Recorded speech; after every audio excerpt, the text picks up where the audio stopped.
अस्सलाम वालेकुम students, welcome to Amin academy with day 3। आज हमारा डे 3 है केमिस्ट्री का। आज का हमारा ये जो ब्रांचेस थी रिमेनिंग, हम उसी को फर्दर जो है ना कंटिन्यू करेंगे आज भी, ठीक है। तो पहली जो 3 ब्रांचेस थी वो तो हमारी ऑलमोस्ट जो है ना वो वाइंड अप हो चुकी थी। ब्रांच नंबर 4 है मेरे पास अब इन्वायरमेंटल केमिस्ट्री के नाम से। इन्वायरमेंटल केमिस्ट्री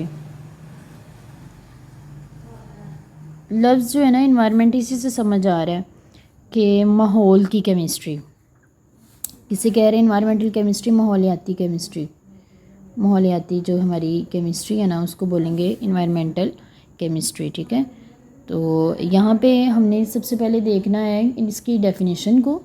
तो according to the define environmental chemistry is the scientific study of the chemicals and the biochemical phenomenas, ठीक है। The scientific study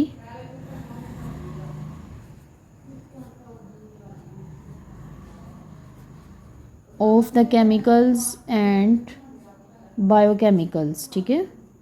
chemicals and biochemicals phenomena that occur in this planet, ठीक है।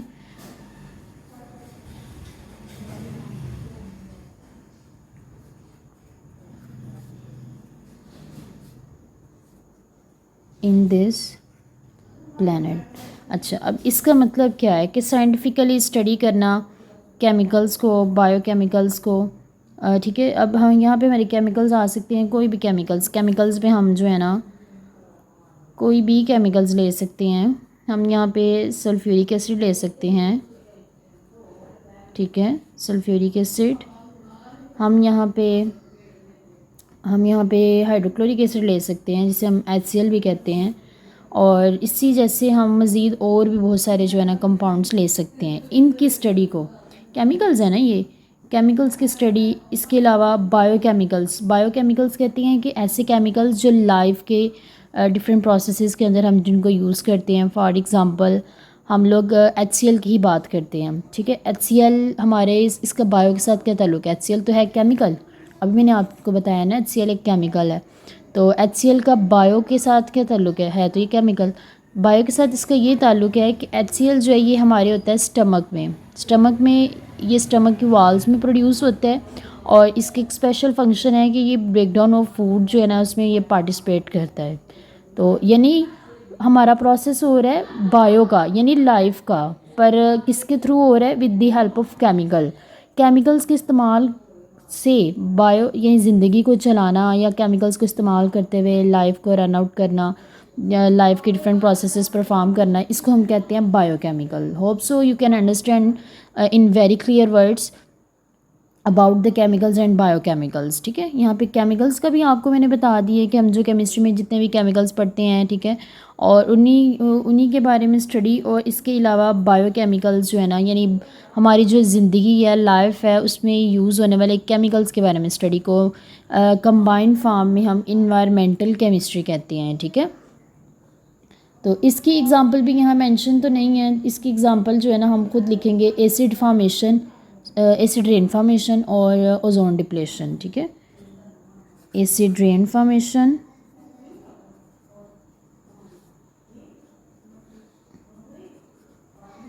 Acid rain का बनना तेज़ाबी बारिश जिसे कहते हैं, ये भी केमिकल्स की वजह से हमारे इंसानों के ही आलूदगी की वजह से ये बनती है। एसिड रेन फॉर्मेशन आ गई और दूसरी आ गई हमारे पास ओजोन डिप्लेशन। तो यहाँ पे हमारा इन्वायरमेंटल केमिस्ट्री एंड हो गया। ओके, नेक्स्ट हमारी जो टाइप है, टाइप 5th वाली, वो है हमारे पास यहाँ पे एनालिटिकल केमिस्ट्री। अब लफ्ज़ एनालिटिकल निकला है एनालाइज से ये निकला है। किससे निकला है? एनालाइज करना चीज़ों को, ठीक है। अब इस ब्रांच में हमने क्या करना होता है? This branch deal with the analysis of it deals with the analysis of different substances, ठीक है। इसमें अब हमने डिफरेंट सब्सटेंसेस को तो डील करना है, मतलब हमने डिफरेंट सब्सटेंसेस को एनालाइज करना है, उनके बारे में हमने देखना है कि हम अगर हमने केमिकल रिएक्शन करवाया है या हमने कोई भी यानी कि हमने कोई चीज़ तैयार की है, तो हम उसको एनालाइज करेंगे, हम ऑब्ज़र्व करेंगे कि हम इसको कैसे सेपरेट कर सकते हैं। दो या दो से ज़्यादा केमिकल से मिलकर अगर कोई चीज़ बनी है तो हम एनालाइज में देखेंगे कि इसको हम सेपरेशन इसकी कैसे करवा सकते हैं, ठीक है। उस सब्सटेंस की या उस हमारे पास जो भी मटेरियल है उसकी हम कैसे सेपरेशन करवाएंगे, ये भी हमने इसमें इन्वेस्टिगेट करना है। और इसके अलावा आइडेंटिफिकेशन करनी है फिर, यानी जो जो चीज़ें हैं अंदर जिनसे मिलके वो हमारा मटेरियल बना होगा या हमारा एलिमेंट कंपाउंड बना होगा, उसकी आइडेंटिफिकेशन करेंगे, उसकी सेपरेशन भी करवाएंगे और डिटर्मिनेशन भी करवाएंगे, ठीक है।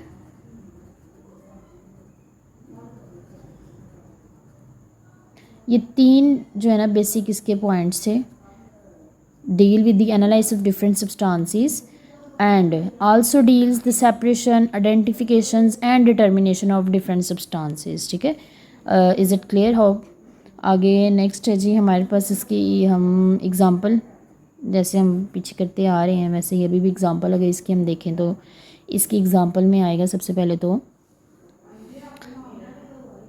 आई थिंक इसकी एग्ज़ाम्पल में जो फिट एग्ज़ाम्पल है सबसे पहले बेस्ट जो एग्ज़ाम्पल है वो क्रोमेटोग्राफी ही है जी, बिल्कुल। क्रोमेटोग्राफी इसकी एग्ज़ाम्पल है, क्रोमेटोग्राफी। अब क्रोमेटोग्राफी है क्या? क्रोमेटोग्राफी कहते हैं पेपर का यूज़ करके या किसी गैस का यूज़ करके, पेपर और गैस क्रोमेटोग्राफी हम इसको कह सकते हैं।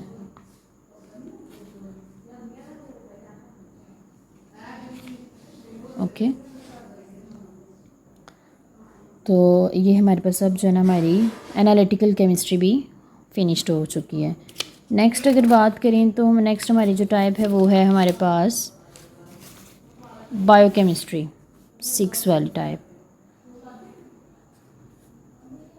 Biochemistry,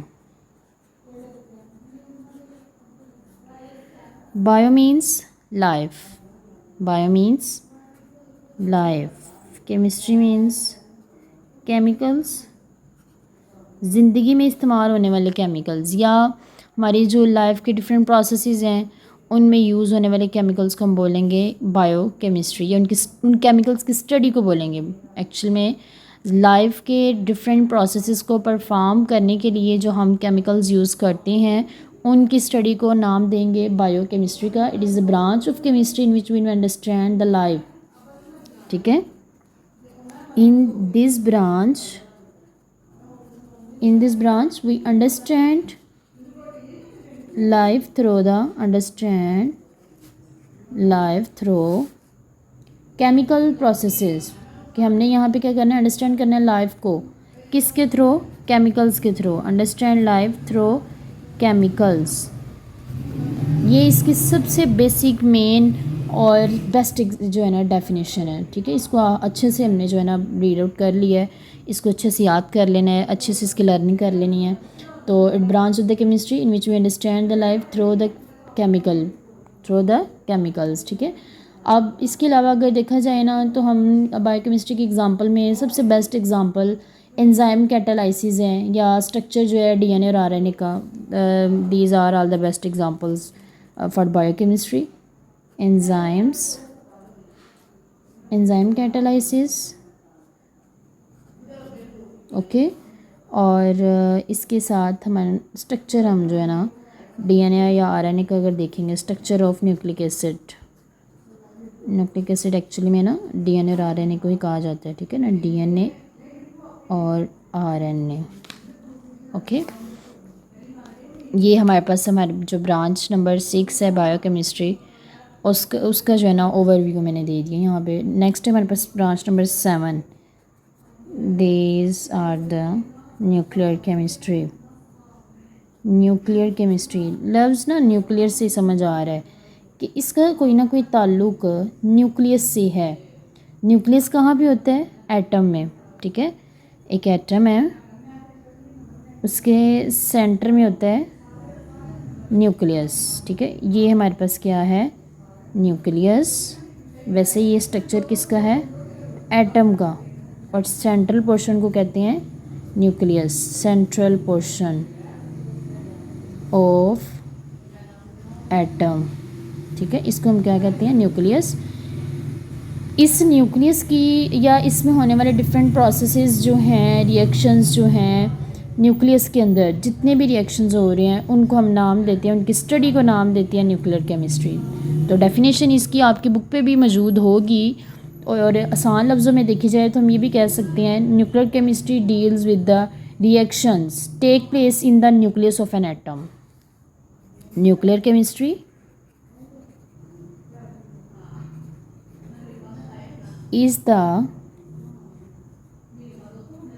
study of reactions, is the study of that reactions, that study of that reactions which take place, which takes place in the nucleus of atoms. Clear है कि किसी भी एटम के न्यूक्लियस की स्टडी को न्यूक्लियर केमिस्ट्री का नाम दिया जाता है। इसकी एग्जांपल की बात करें तो the very best example are nuclear fission and fusion, nuclear fission and fusion. ठीक है, ये इसकी बेस्ट एग्जांपल है। तो आगे अगर हम देखें ना, तो नेक्स्ट हमारे पास जो टाइप है हमारी वो है पॉलीमर केमिस्ट्री। टाइप कौन सी है हमारी, नेक्स्ट हमारी टाइप है पॉलीमर केमिस्ट्री। पॉलीमर केमिस्ट्री के बारे में अगर हम देखें, हम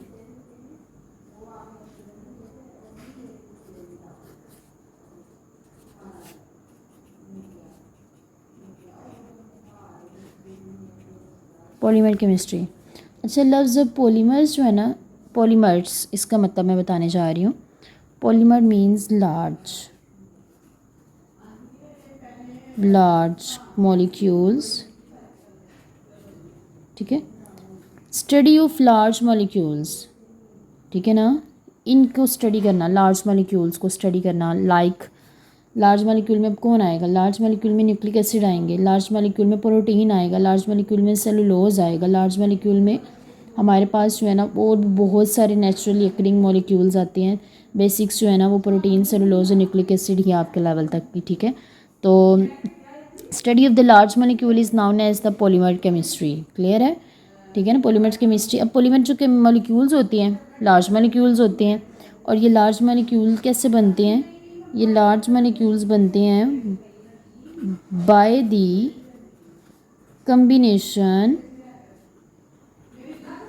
combination of building blocks. Series of building block जब आपस में मिलती हैं ना, तब जाके by the combination of building blocks polymer molecule या large molecule is formed, and study of this type of large molecule is known as the polymer chemistry. यानी कम्बिनेशन, बिल्डिंग ब्लॉक के कम्बिनेशन से बनने वाले लार्ज मॉलिक्यूल की study को polymer chemistry का नाम देते हैं। ठीक है, बात पे ज़रा गौर करिएगा कि अब देखिए, जिस तरह प्रोटीन है ना वो लार्ज मॉलिक्यूल है। प्रोटीन हमारे पास एक, समझ लें लार्ज मॉलिक्यूल, समझ नहीं लें बल्कि है, प्रोटीन एक लार्ज मॉलिक्यूल है। अब ये बनता कैसे है, ये बनता है, इसके जो बिल्डिंग ब्लॉक है ना वो है अमाइनो एसिड्स। बिल्डिंग ब्लॉक इसके क्या है, अमाइनो एसिड।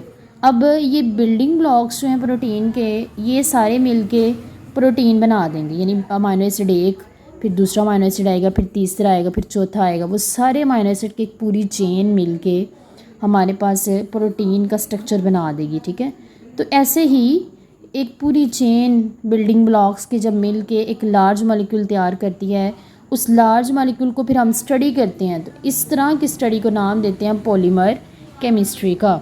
ठीक है ना, लार्ज मॉलिक्यूल यानी हमने स्टडी कर ली है। तो इसकी एग्जांपल मैं आपको ऑलरेडी बता चुकी हूँ, प्रोटीन इसकी एग्जांपल है, और इसके अलावा न्यूक्लिक एसिड इसकी एग्जांपल है। ठीक है, ये आपने इसकी एग्जांपल में लिख लेना है, प्रोटीन्स और न्यूक्लिक एसिड, न्यूक्लिक एसिड मैंने पीछे भी बताया है कि न्यूक्लिक एसिड किसे कहते हैं, डीएनए और आरएनए को। ठीक है, नेक्स्ट हमारे पास टाइप नंबर 9। टाइप नंबर 9 जो है उसको अगर हम पढ़ें तो उसमें आएगी जियोकेमिस्ट्री। आज इंशाल्लाह ताला हम ये टाइप्स कंप्लीट कर देंगे। जियोकेमिस्ट्री, जियोकेमिस्ट्री अब क्या है? जियोकेमिस्ट्री कहते हैं, जियो means earth,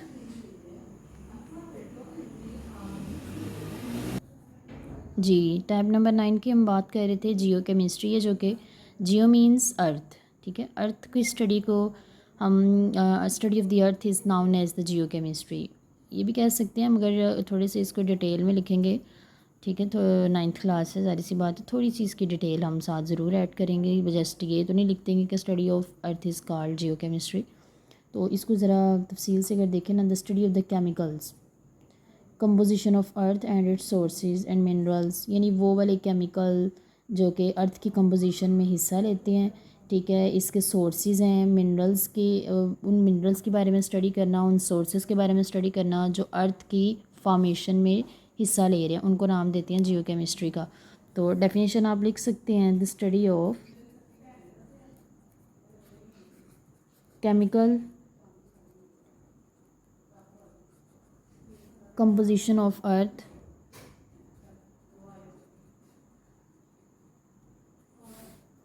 composition of earth and minerals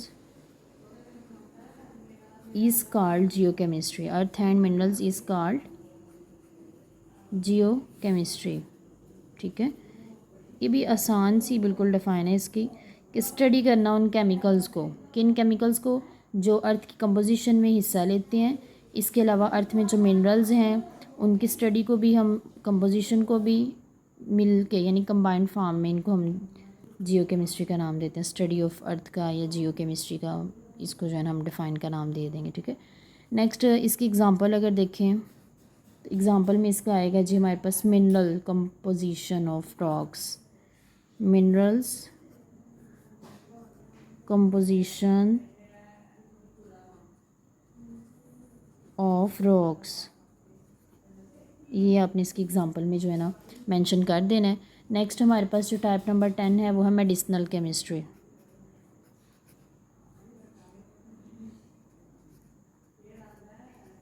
medicinal chemistry, ये भी नाम से ही क्लियर कट हो रहा है, बिल्कुल वाज़ेह पता चल रहा है, मेडिसिनल मीन मेडिसन्स, मेडिसन्स की स्टडी को हम नाम देते हैं, मेडिसन्स की स्टडी को, study of the medicine is known as the medicinal chemistry. In this branch हम क्या करेंगे, केमिस्ट्री जो है ना, in this branch of chemistry जो केमिस्ट होते हैं वो ट्राई करते हैं डिज़ाइन करने की, नई नई मेडिसिन सिंथेसाइज करने की, ताकि इससे जो है ना हम बीमारियां जल्दी से जल्दी रिकवर कर सकें। ठीक है, तो डेफिनेशन हम लिख सकते हैं, इन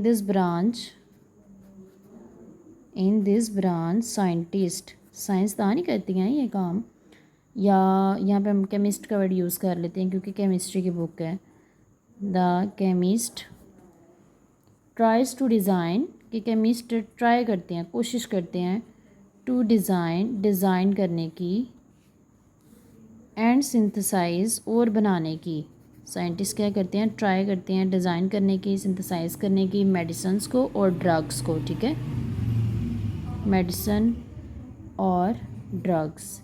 अब ड्रग्स का मतलब ये नहीं होगा कि जो बुरी होती हैं, जो बुरी ड्रग्स होती हैं, कुछ ड्रग बैड्स होती हैं, कुछ बेनिफिशियल होती हैं, कुछ फ़ायदेमंद होती हैं। ठीक है ना, इंसानों के लिए कुछ बीमारियों के इलाज के तौर पे इस्तेमाल की जाती हैं, और नो डाउट कुछ बैड भी होती हैं, हमने वो भी इंशाल्लाह ताला हम देखेंगे इसी बुक के जो है ना लास्ट पे कुछ चैप्टर्स हैं उनमें उनके बारे में बताया गया है। तो ड्रग्स यहाँ पे जिन ड्रग्स की बात कर रहे हैं ना वो बेनिफिशियल ड्रग्स हैं। तो यहाँ हमने लिख देना है, in this branch the chemist tries to design and synthesize, chemist try करते हैं डिज़ाइन करने की और सिंथेसाइज बनाने की मेडिसिन को, ड्रग्स को। मेडिसिन ड्रग एक ही चीज़ है। अब कौन से medicine drug which are beneficial, उन मेडिसिन और ड्रग्स को बनाना है जो कि बेनिफिशियल है मैनकाइंड के लिए, which are beneficial for mankind. इंसानों के लिए जो फ़ायदेमंद है ना, ऐसे ऐसे ड्रग्स और मेडिसिन को तैयार करना कहलाता है मेडिसिनल केमिस्ट्री। और इसकी एग्ज़ाम्पल सबसे बेस्ट और very common example paracetamol, Panadol लिख लें आप, एस्प्रिन, डिस्प्रिन, वटेवर, कोई भी लिख लें, ठीक है। तो इसके अलावा लास्ट हमारी जो टाइप है, वेरी लास्ट, एस्ट्रोकेमिस्ट्री। एस्ट्रोकेमिस्ट्री, अब लफ्ज़ एस्ट्रो जो है ना, अजराम फ़ल्की से इसका ताल्लुक़ है। अजराम फ़ल्की, अजराम फ़ल्की अब क्या होता है भाई? अजराम फ़ल्की कहते हैं सियारे, सितारे, इन सब के बारे में स्टडी करना, ठीक है। Study of molecules and ions in space, उन मॉलिक्यूल्स और आयंस की स्टडी करना जो कहाँ पे है? इन स्पेस में है। तो हम लिख सकते हैं द स्टडी ऑफ मॉलिक्यूल्स और आयंस रिकूरिंग, मतलब जो कहाँ पे हैं? Recurring in space are called astrochemistry. क्या इसे कहते हैं? So students, the word recurring means बार बार होने वाले, यानी रिपीट बार बार, यानी अगर कोई चीज़ हो रही है ना, उसे हम नाम देते हैं रिकूरिंग का। और जो वर्ड है ना यहाँ पे सो स्टूडेंट्स, रिकूरिंग वर्ड जो है ना, इसका मतलब होता है बार बार होने वाली कोई चीज़ जो है ना। एग्ज़ाम्पल इसकी रह गई हैं। एग्ज़ाम्पल में आप लिख सकते हैं यहाँ पे chemistry of planets and moons, ठीक है। केमिस्ट्री हम जो प्लैनेट्स और मून्स की होती है उसको इसकी एग्ज़ाम्पल पे फिट कर सकते हैं। Chemistry of planets and moons, ठीक है, are the best example of astrochemistry. तो आज की हमारी ब्रांचेस यहाँ पे वाइंड अप हो चुकी हैं। उम्मीद करती हूँ कि आपको मेरी समझाई हुई ये ब्रांचेस जो हैं अच्छे से समझ आ गई होंगी। और फिर भी अगर कहीं कन्फ्यूजन है तो कमेंट बॉक्स में आप पूछ सकते हैं। मैं पूरी कोशिश करूँगी कि आपके हर क्वेश्चन का आंसर जो है ना आपको प्रोवाइड करूँ। सो जो है ना आज के लिए इतना ही काफ़ी था। अपना ख्याल रखिएगा। Take care. अल्लाह हाफ़िज़।